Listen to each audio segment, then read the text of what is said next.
अनिच्चावत संखारा उपादवय धम्मिनो उपजित्वा निरुझन्ति तेषां उपशमो सुखो। विश्ववंदनीय विश्व शांतिदूत प्रज्ञाशील समाधीचे उद्गाता महान करुणावान करुणेचा सागर तथागत सम्यक संबुद्ध तथागतांचा पावन पवित्र सद्धम्म त्या सद्धम्माचा सातत्याने प्रचार आणि प्रसार करणारा सदा पूजनीय भिक्खू संघ बुद्ध धम्म आणि संघ या महान तीन रत्नाची आम्हा सर्वांना माहिती करून देणारे आम्हा सर्वांचे आधारस्तंभ भारतीय घटनेचे शिल्पकार बोधिसत्व गुणवेतांग डॉक्टर बाबासाहेब आंबेडकर यांच्या धम्मक्रांतीमध्ये शेवटच्या श्वासापर्यंत समर्पित राहतो। आज या प्रसंगी गायकवाड परिवारामधून निघून गेल्या आई रुक्मण ठकाजी गायकवाड 75व्या वर्षी आईचं निधन झालं। 75 वर्षांचं त्यांना आयुष्य लाभलं। या निमित्ताने गायकवाड परिवारांच्या प्रती मी अनंत अनंत मंगलकामना मंगलमंत्रेची भावना व्यक्त करतो। या निमित्ताने उपस्थित सर्व उपासक उपासिका त्याचप्रमाणे सातत्याने आपल्या प्युरिटी ऑफ माइंड या यूट्यूब चॅनलच्या द्वारा धम्मदेशना श्रवण करून आपल्या जीवनामध्ये अनंत आणि असीम असं पुण्य संपादन करणारे सर्वच श्रद्धा संपन्न उपासक उपासिका आपणा सर्वांच्या प्रती अनंत असीम अपार मंगलमैत्रीची भावना व्यक्त करतो व तुम्हा सर्वांच्या हितासाठी सुखासाठी आणि कल्याणासाठी तथागतांच्या श्रेष्ठ धम्मदेशनेला प्रारंभ करतो। आपण सर्वांनी शांत चित्ताने एकाग्र चित्ताने तथागतांच्या श्रेष्ठ धम्मदेशनेला श्रवण करावे, ग्रहण करावे। आज या प्रसंगी आपण सर्वजण पुण्यानुमोदनाच्या निमित्ताने जलदान विधीच्या निमित्ताने सर्वजण उपस्थित आहात। निसर्गाच्या नियमाला अनुसरून जन्मास येणारा प्रत्येक सत्व प्रत्येक मनुष्य एक ना एक दिवस मृत्यूला प्राप्त होत असतो। जसा जन्म घेणे हे सत्य आहे अगदी तशाच प्रकारे मृत्यू हे सुद्धा एक सत्य आहे। जीवनाचे हे दोन अवस्था हे जीवनाचे दोन अंग सातत्याने प्रत्येक मनुष्याच्या जीवनामध्ये घडत असतात। जन्मास येणे आणि मृत्यूला प्राप्त होणे। आई बोलता की तर माईक मध्ये बोला थोडस, नाही तर मग काही का मला बोलू द्या। कारण कसं आहे की हा जो वेळ आहे हा वेळ काय पुन्हा पुन्हा येत नाही। सुख दुःखाचा वेळ प्रत्येक मनुष्याच्या जीवनामध्ये असतो, परंतु त्या निमित्ताने जे आपल्या जीवनाचं सत्य आहे या जीवनाच्या सत्याचा आपण स्वीकार सुद्धा केला पाहिजे। आज आई आपल्यामधून निघून गेल्या, उद्या आपण सुद्धा निघून जाणार आहात, आम्ही सुद्धा निघून जाणार आहोत। हा निसर्गाचा नियम आहे। जसा जन्म हे सत्य आहे तसा मृत्यू सुद्धा सत्य आहे। आणि त्यामुळे भगवंत असे म्हणतात की मानवी जीवनाचं हे सर्व श्रेष्ठ असं सत्य आपण समजून घेतलं पाहिजे। मनुष्य किती वर्ष जगला यापेक्षा तो कसा जगला हे अत्यंत महत्त्वाचं आहे। 100 वर्षाचं आयुष्य मनुष्याला लाभलं असेल, परंतु जर दुराचाराने मनुष्य जीवन जगत असेल, दुसऱ्यांना दुःख देऊन जीवन जगत असेल, दुसऱ्यांना पीडा देऊन जीवन जगत असेल, तर त्या जीवनाचा कुठल्याही प्रकारचा अर्थ प्राप्त होत नाही। परंतु अल्प आयुष्य मनुष्याला लाभलं असेल आणि तो सदाचार असेल, नीतिवान असेल, गुणवान असेल, शीलवान असेल, तर त्या मनुष्याचं जीवन हे सार्थकी ठरत असते। आणि त्यामुळे मनुष्याला जे आयुष्य लाभत असते तर परिवारातील जे काही आपले मुलं बाळ असतात आपल्या मुली असतात, आप्तेष्ट असतात, नातेवाईक असतात.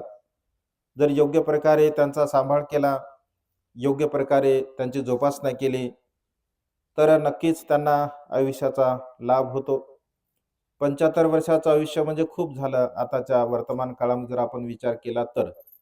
कारण म्हणजे एवढं मोठं आयुष्य आपल्या पुण्यकर्मामुळे, आपल्या कुशल कर्मामुळे आणि आपली जर चांगल्या प्रकारची व्यवस्था घरातील मंडळी जर ठेवत असेल, तर अधिक आयुष्य आपल्याला लाभत असते. आता 2-3 उपासक बोलून गेले, की माता-पित्यांची सेवा केली पाहिजे. 26 वर्षापूर्वी बघा भगवंताने उपदेश दिला.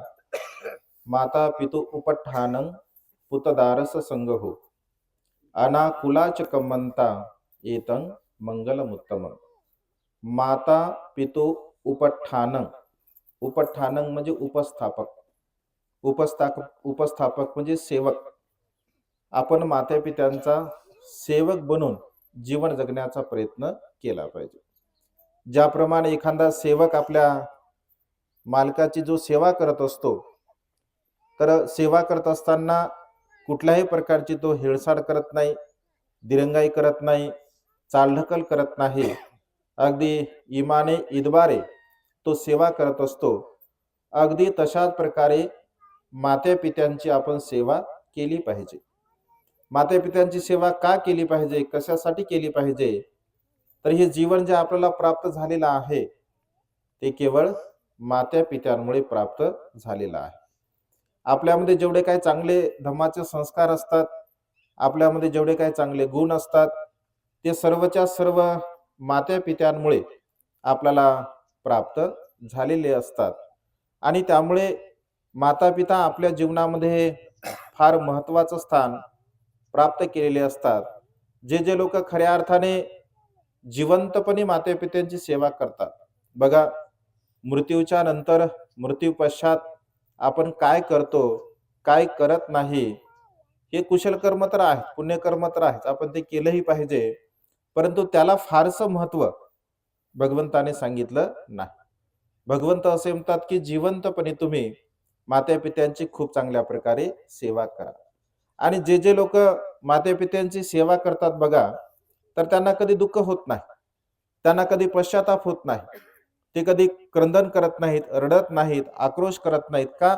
कारण त्यांना असं वाटतं आमचं कर्तव्य तर आम्ही केलं, आम्ही माता-पित्यांची खूप चांगली सेवा केली, त्यांचा सांभाळ केला, त्यांना औषध पाणी दिलं, वेळोवेळी त्यांच्या इच्छा आकांक्षा पूर्ण करण्याचा आम्ही प्रयत्न केला. म्हणजे मानवी जीवनामध्ये मुलगा म्हणून, मुलगी म्हणून, सून म्हणून किंवा इतर अपतेष्ट म्हणून जे काही कर्तव्य असतात, ही कर्तव्य जर आपण योग्य प्रकारे जर केलेली असतील, तर बघा आपल्याला कोणत्याही प्रकारचं दुःख होत नाही. कारण आपले कर्तव्य आपण केलेले असतात. आणि त्यामुळे भगवंत असे म्हणतात की माता-पित्यांची खूप चांगल्या प्रकारे आपण सेवा केली पाहिजे. का सेवा केली पाहिजे? कारण आपण जर माता-पित्याची सेवा करत असेल, तर आपले मुलं बाळ आपली सेवा करतील. पण आपण जर माता-पित्याची सेवा करत नसेल, तर आपले मुलं बाळ सेवा आपली करणार नाही. कारण हा निसर्गाचा नियम आहे बघा. जसं पेराल तसं उगवेल. आपण जसं पेरू तसं या संसारामध्ये उगवत असते. आणि त्यामुळे तुम्ही जर चांगलं पेरलं तर चांगलं उगवते, तुम्ही जर वाईट पेरलं तर वाईट उगवते. आणि त्यामुळे नेहमी आपण चांगल्या प्रकारचे कर्म केले पाहिजे. आपलं जीवन हे चांगल्या प्रकारच्या मार्गाने जगण्याचा आपण प्रयत्न केला पाहिजे. कारण जीवन बघा क्षणभंगुर आहे. कधी केव्हा कुठे मनुष्य मृत्यूला प्राप्त होईल हे काही सांगता येत नाही. चालता चालता ठेस लागले तर मनुष्य मृत्यूला प्राप्त होतो बघा.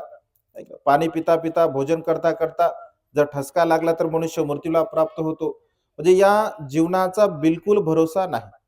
अगदी पाण्याच्या बुडबुड्याप्रमाणे हे मानवी जीवन आहे बघा. जसे पाण्याचे फेस निर्माण होतात आणि नष्ट होतात, तसं मनुष्याचं जीवन आहे. जन्मस येणे आणि मृत्यूला प्राप्त होणे हा निसर्गाचा नियम आहे. आणि त्यामुळे जन्म या गावावरून आपण मृत्यू या गावापर्यंत जात असतो. हा आपल्या जीवनाचा प्रवास आहे. म्हणजे जन्म आणि मृत्यू हा मधला जो काही कालावधी असतो, तर आपल्या जीवनाचा तो प्रवास असतो. मग तो प्रवास आपण कसा केला, कोणत्या दिशेने केला, कशा प्रकारचा केला, हे आपल्यावरती अवलंबून आहे. आणि त्यामुळे बांधवांनो, या जीवनाला आपण समजून घेतलं पाहिजे. की माझं जीवन तर मरणधर्मी आहे, मी तर मृत्यूला प्राप्त होणार आहे. मग मी जर मरणधर्मी आहे, मी जर मृत्यूला प्राप्त होणार आहे, तर मी का दुसऱ्यांचा राग करू, मी का दुसऱ्यांचा द्वेष करू, मी का दुसऱ्यांसोबत वाद विवाद भांडण तंटे करू. कारण भगवंत असे म्हणतात, परे चनंग विजानंती मय्यमेथ यमामसे एच तत्थंग विजानंते ततो संमंती मेधगा. परेचनंग विजानंते म्हणजे या संसारामध्ये लोकांना कळत नाही की आपण तर थोड्या दिवसाचे पाहुणे आहोत. या संसारामध्ये काही दिवसाचेच आपण पाहुणे आहोत आणि आपण हे जग सोडून जाणार आहोत. परंतु मूर्ख मनुष्य, अडाणी मनुष्य, अज्ञानी मनुष्य मनामध्ये या गोष्टीला जाणत नाही, धारण करत नाही आणि वाद विवाद भांडण तंटे यामध्ये आपल्या जीवनाचा वेळ घालवत असतो. परंतु जो ज्ञानी आहे, जो बुद्धिवान आहे, जो प्रज्ञावान आहे, तो अशा प्रकारचा विचार करतो की अरे, मला जीवन तर फार अल्प आहे, फार कमी जीवन मला लाभलेलं आहे आणि या जीवनामध्ये मला जेवढं चांगलं कर्म करता येईल, जेवढं मला पुण्य कर्म करता येईल, जेवढं मला कुशल कर्म करता येईल, तेवढे कुशल कर्म, तेवढे पुण्यकर्म, तेवढे चांगले कर्म मी माझ्या जीवनामध्ये करण्याचा प्रयत्न केला पाहिजे. आणि त्यामुळे बघा, नेहमी आपण चांगल्या प्रकारचं कुशल कर्म पुण्यकर्म केलं पाहिजे. जेवढं अधिक अधिक आपण चांगलं कर्म करू, कुशल कर्म करू, पुण्यकर्म करू, तेवढं अधिक अधिक सुख आपल्या जीवनामध्ये आपल्याला प्राप्त होत असते. आणि त्यामुळे सातत्याने बघा, मनुष्याच्या जीवनाला आपण समजून घेतलं पाहिजे. कारण भगवंत असे म्हणतात की जन्म घेणे दुःख आहे. दुःखाची कारण सांगत असताना, कारण वेगवेगळ्या प्रकारचं दुःख आपल्या जीवनामध्ये निर्माण होत असते. बघा, जन्म घेणे दुःख आहे, म्हातारपण दुःख आहे, आजारपण दुःख आहे, मृत्यू दुःख आहे, प्रिय व्यक्ती आपल्याला सोडून जाणे हे सुद्धा दुःख आहे, अप्रिय व्यक्तींचा संयोग होणे हे सुद्धा दुःख आहे, आपल्या इच्छा पूर्ण न होणे हे सुद्धा दुःख आहे. म्हणजे संक्षिप्त रूपाने 5 उपादान स्कंद हे सुद्धा दुःख आहे. रूप वेदना संज्ञा संस्कार आणि विज्ञान म्हणजे हे संपूर्ण दुःखाची कारण भगवंताने सांगितले. दुःख निर्माण होत असते यामुळे. मग दुःखाचे कारण कोणते आहे, तर कामतृष्णा आहे, भवतृष्णा आहे, विभवतृष्णा आहे. पण केवळ भगवंताने दुःखच नाही सांगितलं. बघा, काही काही लोक भगवंताला दुःखवादी स्वतः म्हणतात की भगवंत दुःखवादी होते, दुःखाला स्पष्ट करणारे होते, दुःख सांगणारे होते, दुःख दुःख म्हणणारे होते. परंतु बघा, भगवंताने मानवी जीवनामध्ये घडणाऱ्या ज्या घटना असतात, तर त्या सत्य घटना सांगितल्या, ज्याला दुःख असं म्हटलं, तर त्या दुःखाचा उपाय सुद्धा भगवंताने सांगितला. आपल्या जीवनामध्ये जो काही दुःख असतं, त्या दुःखाला नष्ट सुद्धा आपण करू शकतो. मग नष्ट करण्याचा मार्ग सुद्धा भगवंताने सांगितला. नीतीचा मार्ग, सदाचाराचा मार्ग, शीलाचा मार्ग, आर्य अष्टांगिक मार्ग. या मार्गानुसार जर आपण जीवन जगलं, तर बघा, आपल्या जीवनामध्ये उत्पन्न होणारे जे काही दुःख असतात, त्या सर्व प्रकारच्या दुःखाला आपण नष्ट करू शकतो. आणि त्यामुळे सातत्याने आपण नेहमी धम्माचं आचरण केलं पाहिजे. आपल्या स्वतःच्या जीवनाला आपण समजून घेतलं पाहिजे की अरे, माझं जीवन हे फार अनमोल आहे. कारण मनुष्य जीवन लाभणे ही अत्यंत दुर्लभ अशी गोष्ट आहे. मनुष्याचं जीवन मिळणं अत्यंत दुर्लभ अशी गोष्ट आहे. अनंत पुण्यकर्माच्या बलाने हे मनुष्याचं जीवन बघा आपल्याला लाभत असते. मनुष्याचं जीवन लाभणं दुर्लभ आहे. धम्म श्रवण करणे सुद्धा अत्यंत दुर्लभ अशी गोष्ट आहे. त्यानंतर धम्माचं आचरण करणे सुद्धा अत्यंत दुर्लभ अशी गोष्ट आहे. आणि त्यामुळे मानवी जीवनाला आपण समजून घेण्याचा प्रयत्न केला पाहिजे की माझं जीवन एवढं अनमोल आहे, तर मी खूप चांगल्या प्रकारचं कर्म केलं पाहिजे, मी कुशल कर्म केलं पाहिजे, मी पुण्य कर्म केलं पाहिजे. मनुष्याच्या जीवनामध्ये जेवढं अधिक अधिक पुण्यकर्म कुशल कर्म आपण करू, तेवढं सुख बघा आपल्याला प्राप्त होत असते. कारण प्रत्येकाला असं वाटतं की मी सुखी असलो पाहिजे, मी समाधानी असलो पाहिजे, मी आनंदी असलो पाहिजे, माझ्या जीवनामध्ये कोणत्याही प्रकारचं दुःख नाही झालं पाहिजे. आणि त्यामुळे मृत्यू सुद्धा मनुष्याला सुखकर येत असतो.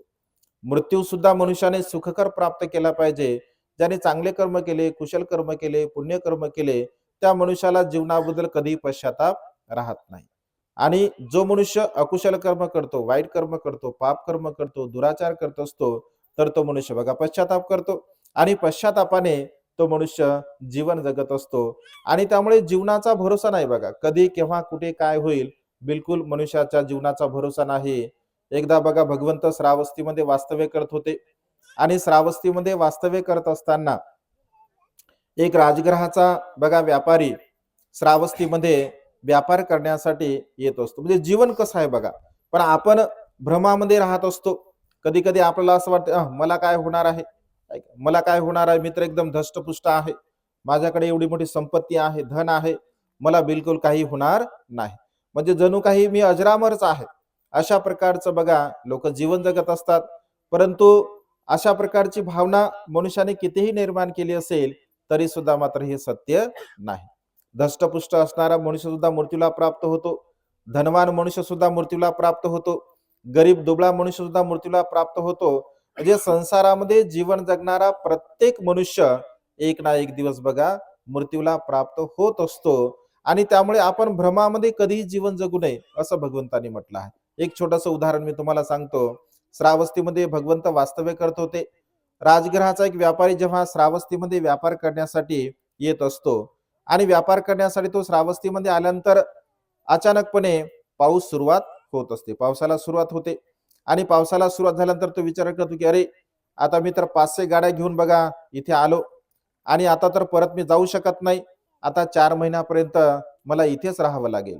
तर 4 महिन्यापर्यंत मी इथे राहतो, पुन्हा 2 महिने मी व्यापार करतो आणि चांगल्या प्रकारचा नफा घेऊन श्रावस्तीला म्हणजे राजगृहाला श्रावस्तीवरून निघून जातो. असा तो विचार करतो. म्हणजे 6 महिन्यापर्यंत मला आता इथे वास्तव्य करावं लागणार आहे, असा तो मनामध्ये विचार करतो. भगवंत आणि आनंद भंते जात असतात. जाता जाता आनंद भगवंत सीमित हास्य करतात आणि सीमित हास्य केल्यानंतर आनंद भगवंताला म्हणतो की भगवान आपण सीमित हास्य का केलं, आपण का हसलात? कारण भगवंत कारणाशिवाय काय हसत नसतात. जर निमित्त असेल, कारण असेल तरच भगवंत हसतात. तर आनंदाला भगवंत म्हणजे आनंद, तो जो व्यापारी तू बघत आहे जो की 500 गाड्या घेऊन श्रावस्तीमध्ये व्यापार करण्यासाठी आलेला आहे. तर आनंद म्हणतो हो भगवान मी तर त्याला बघत आहे. तर आनंद तो असा विचार करत आहे की 6 महिन्यापर्यंत मी श्रावस्तीमध्ये राहणार आहे. मग भगवान पण आनंद हा 6 महिन्यापर्यंत जगणारच नाही, याचं आयुष्य फक्त 6 दिवसाचा आहे. हा 7व्या दिवशी मृत्यूला, 7 दिवसाचे याचं आयुष्य आहे, हा 8व्या दिवशी मृत्यूला प्राप्त होणार आहे. आनंद म्हणतो की भगवान तो तर एकदम धष्टपुष्ट आहे, तो तर बलवान दिसतोय, एकदम चांगला दिसतोय तो. तर भगवंत म्हणजे आनंद तू त्याला जाऊन सांग की तुझं आयुष्य फक्त 7 दिवसाचं आहे. आनंद म्हणते त्याच्याकडे जातात, त्याला सांगतात. तो भगवंताकडे येतो आणि भगवंताला म्हणतो की भगवान खरोखरच माझं आयुष्य फक्त असू द्या धूर थोडस, माझं आयुष्य फक्त 7 दिवसाचं आहे का? तर भगवंत म्हणतात की हो तुझं आयुष्य फक्त 7 दिवसाचं आहे. 8व्या दिवशी तू मृत्यूला प्राप्त होणार आहे. बघा मनामध्ये त्याने विचार केला की 4 महिने पावसाळ्याचे जातील, पुन्हा 2 महिने मी व्यापार करेल, 6 महिन्यापर्यंत मी इथे राहील, नफा घेऊन मी घरी जाईल, असा तो विचार करतो. आणि भगवंत जेव्हा जाणतात आणि भगवंताला सांगतात की तुझं आयुष्य फक्त 7 दिवसाचं आहे. मनामध्ये विचार काय केला की मी व्यापार करेल, नफा घेईल, संपत्ती घेऊन जाईल, परंतु माझं आयुष्य तर केवळ 7 दिवसाचं आहे. अशा प्रकारचं जर समजून घ्या मनुष्याला कळालं तर काय करेल मनुष्य बघा. जर तुम्हाला डॉक्टरनी सांगितलं की तुमचं आयुष्य फक्त 7 दिवसाचं आहे, 7 दिवसात तुम्ही मृत्यूला प्राप्त होणार आहे, नाही तुम्ही मरणारच नाही, तुम्हाला लय आयुष्य आहे, म्हणजे एक उदाहरण भगवंताने सांगितलं, काय करसाल तुम्ही? तुम्हाला असं कळालं, डॉक्टरनी सांगलं की बा माझं आयुष्य फक्त 7 दिवसाचं आहे, काय करसाल तुम्ही? तुम्हालाच विचारत आहे बसलेले समोर एवढे, तुम्हाला कळालं बा असं की 7 दिवसाचं तुमचं आयुष्य आहे, काय करसाल? सर्वसामान्य मनुष्य, सर्वसामान्य मनुष्याला कळालं की बा 7 दिवसाचं माझं आयुष्य आहे, तर आपण रडेल, आपण आक्रोश करेल, अरे माझं आयुष्य 7 दिवसाचं आहे, मी तर 7 दिवसानंतर मरणार आहे. कारण मृत्यू बघा मनुष्याला फार दुःखदायक वाटतं. मृत्यू शब्द कानावरती पडल्याबरोबर बघा एकदम दुःखदायक मनुष्याला वाटते. पण संसारामध्ये सर्वात जवळचा मित्र जर कोणता आपला असेल, भगवंत असे म्हणतात, तर तो म्हणजे मृत्यू आहे. जेव्हा आपण मातेच्या गर्भातून बाहेर येतो तेव्हापासून ते शेवटच्या क्षणापर्यंत सुख दुःखामध्ये जर आपल्या सोबती कोणी राहणारा असेल तर तो म्हणजे मृत्यू आहे. भगवंत असे म्हणतात, मृत्यूच्या भीतीने मनुष्य जर आकाशामध्ये घर करून राहिला तरी मृत्यू त्याला तिथे सोबत राहतो. जर त्याने असा विचार केला मी समुद्राच्या खोलीशी पाण्यामध्ये घर करून राहतो तरी मृत्यू तिथे सोबत असतो. एखादा मनुष्य असा विचार करेल की मी जंगलामध्ये जाऊन राहतो एकटाच तरी सुद्धा मृत्यू त्याच्या जवळ आहे. एखादा मनुष्य म्हणेल मी गुफेमध्ये जाऊन राहतो तरी मृत्यू त्याच्या जवळ आहे. म्हणजे जिथे कुठे मनुष्य जाईल बघा मृत्यू त्याच्या सोबतच असतो, कारण तो सर्वात जवळचा मित्र आहे. परंतु आपल्या मनावरती मृत्यूची भीती आहे आणि त्या भीतीपोटी मृत्यू शब्द आपल्या कानावरती पडल्याबरोबर आपण दुःख करतो, आक्रोश करतो, क्रंदन करतो, रडण करत असतो. तर मनुष्य अशा प्रकारे बघा रडतो, आक्रोश करतो. काही काही लोकांना असं वाटेल अरे 7 दिवस राहिले आता, ऐक नाही 7 दिवस जरा खाऊन पिऊन घेऊ द्या. खाणाऱ्या मनुष्याला वाटेल की खाऊन पिऊन घेऊ द्या, 7 दिवस राहिले. ऐक ना, कोरोनाच्या काळामध्ये तसंच तर केलं लोकांनी. ऐक ना, रोज चांगले चांगले पदार्थ करू करू खाऊ लागले लोक, है की नाही. लगेच चांगले पदार्थ स्टेटसला ठेवायचे की हा पदार्थ आज बनवला, तो पदार्थ हा बनवला. कधी कधी लोक आम्हाला म्हणायचे भंतीचे आणू का, आम्ही म्हणायचो आणा, आता तुम्ही खालेत मग आम्हाला खाऊ द्या, है की नाही. कारण दुसरं काही कामच नव्हतं, घराच्या बाहेर का जाता येत नव्हतं, घरामध्ये करून खायचं छान छान. कारण खाणे हा मनुष्याच्या, खाणे पिणे मोज मजा करणे हा मनुष्या जीवनाचा बघा एक भाग आहे. एकदा एक मनुष्य पत्नीसोबत भांडण झालं, वाद झाला, विवाद झाला आणि तो पत्नीला म्हणाला की आता बस झालं, आता मी आत्महत्या करतो. पत्नीला सुद्धा स्वभाव माहित असते, ते म्हणते ठीक आहे आत्महत्या करा, मला काय फरक पडते. लगे तो आत्महत्या करायसाठी निघतो. रस्त्यामध्ये त्याचा एक मित्र भेटतो. अरे कुठं चालला, लय टेन्शन मध्ये दिसत आहे, खूप रागामध्ये दिसत आहे. काय ना म्हणते वाद झाला, भांडण झाला म्हणते, रोजचीच कटकट आहे म्हणते घरी, आता चाललो मृत्यू आत्महत्या करायला चाललो म्हणते. कुठं जातो म्हणते रेल्वे पटरीवर, कारण तिथं पुन्हा वाचायचे काही चान्सेस नसतात. तर तुम्हाला ठीक आहे. मग त्याच्या खांद्यावरती एक रुमाल असतो, एक ना कपडा असतो.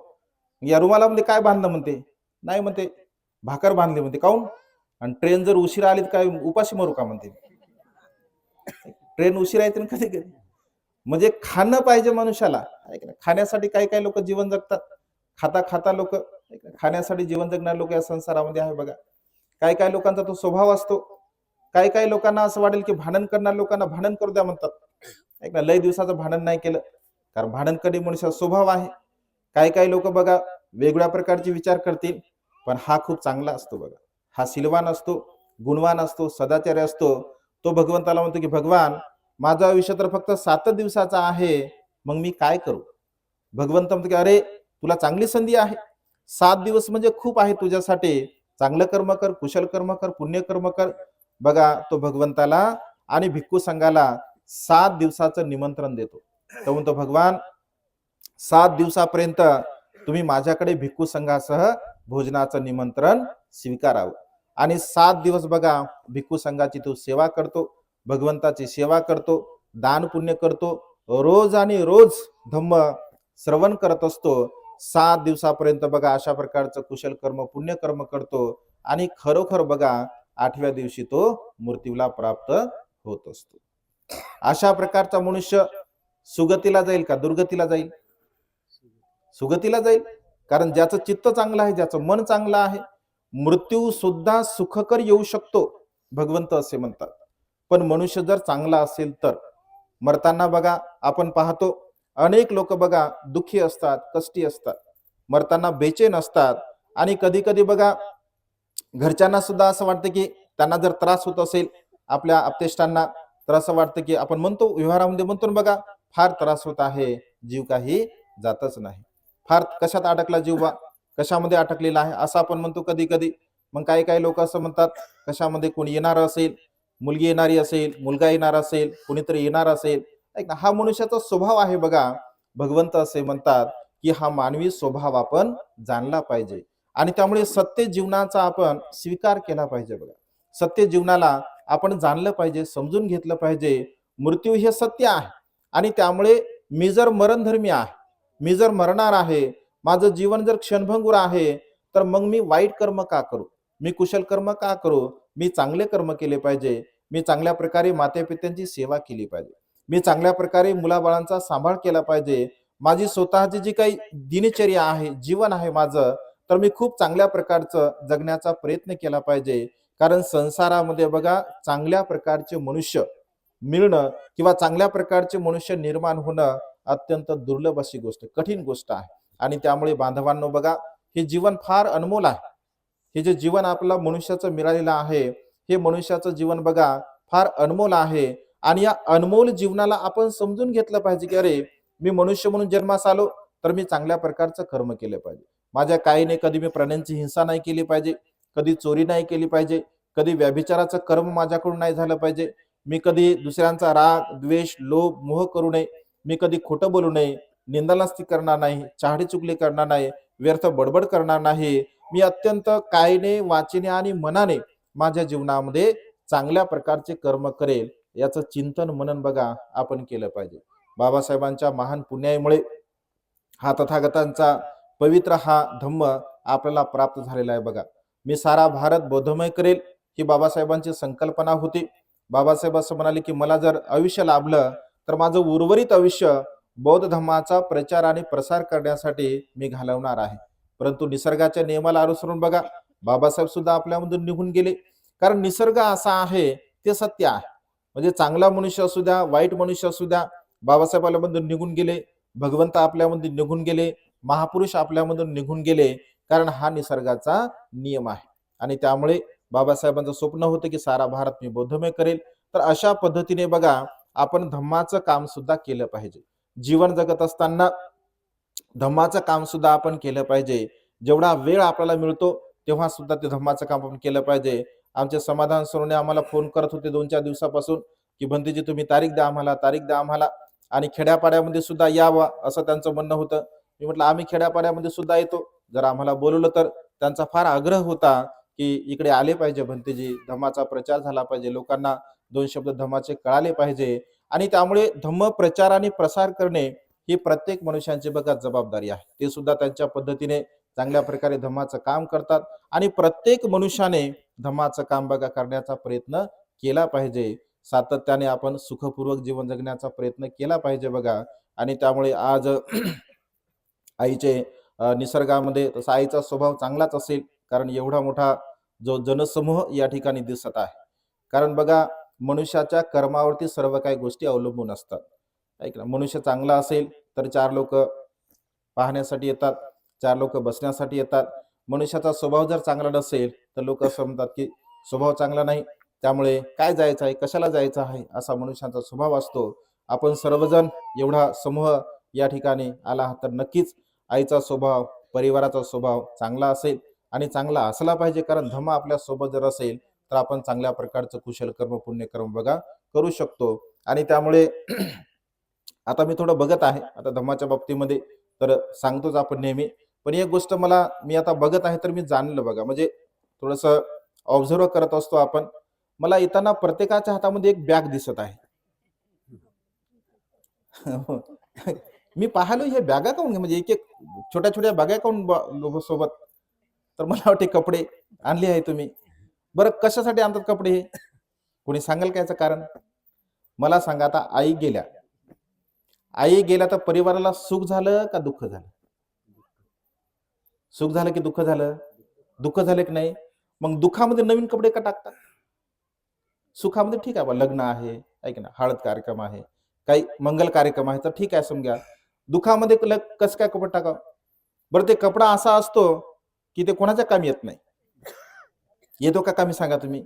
बिलकुल कामी येत नाही. म्हणजे याचा त्याच्यावर, त्याचा त्याच्यावर, त्याचा त्याच्यावर, आहे की नाही? हे असं ह्या ज्या प्रथा आहेत बघा ह्या बंद करा. जेव्हा मनुष्य आजारी असतो त्यांना तुम्ही भेटायला जा, आहे की नाही? जर त्यांना पैशाची गरज असेल तर त्यांना तेव्हा पैसा द्या तुम्ही.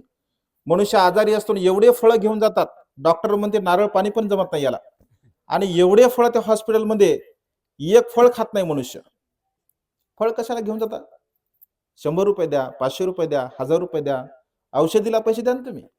म्हणजे जेव्हा मनुष्य जी गोष्ट करत नाही ती गोष्ट मनुष्य बघा जास्त अधिक करते, कारण त्याचा काही लाभ होत नाही. सुख दुःखामध्ये आपण प्रेमाचे 2 शब्द बोलले पाहिजे. कोणी जर गरीब असेल, आजारपणामध्ये जर त्याला पैसे कमी पडत असतील तर तशी आपण मदत केली पाहिजे. हे असे कपडे बिपडे काय उपयोग आहे? काही उपयोग नाही बघा. ह्या प्रथा बंद करा. ह्या प्रथा चांगल्या नाही आहे, चुकीच्या प्रथा आहे ह्या. कारण त्याच्यापासून लाभ नाही आहे. एखाद्या गोष्टीपासून लाभ जर असेल तर ती करायला हरकत नाही आहे, पण ज्या गोष्टीचा लाभच नाही तर त्याचा काही उपयोग नाही आहे. ही गोष्ट सुद्धा आपण लक्षामध्ये घेतली पाहिजे. कारण मोठ्या संख्येने तुम्ही इथे आहात आणि हे चॅनलवरती सुद्धा आपण प्रवचन टाकणार आहोत. बघा, आपलं प्युरिटी ऑफ माइंड नावाचं चॅनल आहे, लाखो लोक बघतात, म्हणून हा संदेश इतर बांधवांना सुद्धा कळावा या दृष्टिकोनातून. तर आज गायकवाड परिवाराने आईच्या निमित्ताने जे जे काही कुशल कर्म केलं, पुण्यकर्म केलं, चांगलं कर्म केलं, या संपूर्ण कुशल कर्माच्या बलाने आईचे निसर्गामध्ये विलीन असणारे 4 महाभूत आणि पंचस्कंद यांना सुगती प्राप्त हो. आईच्या जाण्यामुळे गायकवाड परिवारांना जे काही दुःख झालं आहे, या दुःखातून त्यांना सावरण्यासाठी, त्यांचं दुःख कमी होण्यासाठी बुद्ध धम्म संघाच्या बलाने त्यांचं सर्व प्रकारचं दुःख नष्ट हो, अशा प्रकारची मंगलमय आणि उदात कामना या ठिकाणी व्यक्त करतो. व तुम्हा सर्वांना सुद्धा तुमच्या जीवनामध्ये सुख, समाधान, आयुष्यवर्ण आणि बल प्राप्त हो, अशा प्रकारची मंगलमय आणि उदात कामना या ठिकाणी व्यक्त करून ही धम्मदेशना संपन्न करतो. सर्वांचं मंगल हो, सर्वांचं कल्याण हो, सर्वांना दीर्घायुष्य लाभ. साधू साधू साधू. प्रणाम करा, वंदन करा. बुद्धां नमामि, धम्मं नमामि, संघं नमामि. साधु सुखियो मंगलो कल्याणो दीर्घायुष्य.